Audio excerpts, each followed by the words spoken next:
रूस के राष्ट्रपति व्लादिमीर पुतिन ने अचानक एक बार फिर से भारत के सामने अपने सुखोई 57 और सुखोई 75 को लेकर कूदने का ऐलान कर दिया। लेकिन रूस के इस बार के ऐलान ने भारत को भी कई सारे मुश्किलों में डाल दिया।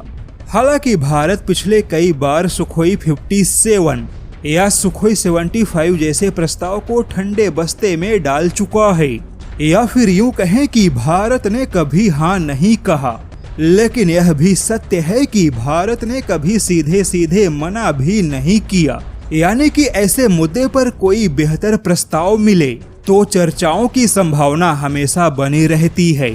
और अब दावा है कि रूस कुछ ऐसी ही तैयारियां कर रहा है।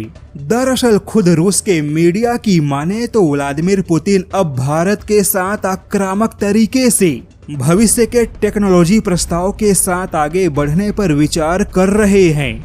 यहाँ तक कि रूस अपने 5वीं और 6ठी पीढ़ी के फाइटर जेट की निर्माण की योजना भारत में बना सकता है।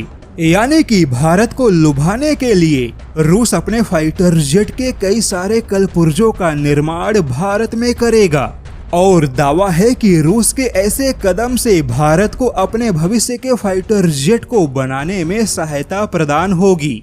यानी कि इस बार रूस ने भारत को फाइटर जेट के क्षेत्र में आत्मनिर्भर बनाने और खुद भारत के फाइटर जेट बनाने के अपने क्षमताओं को बढ़ावा देने के नाम पे अपने 5वीं पीढ़ी के फाइटर जेट की पेशकश की है।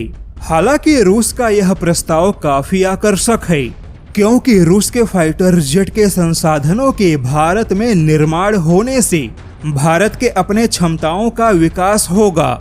लेकिन भारत के सामने समस्या यह है कि अगर भारत ने रूसी फाइटर जेट पर कदम आगे बढ़ाया तो इससे भारत के अपने 5वीं पीढ़ी के फाइटर जेट की परियोजनाओं पर कैसा प्रभाव होगा या कैसा फायदा होगा, इसका आकलन भारत फिलहाल अभी कर रहा है।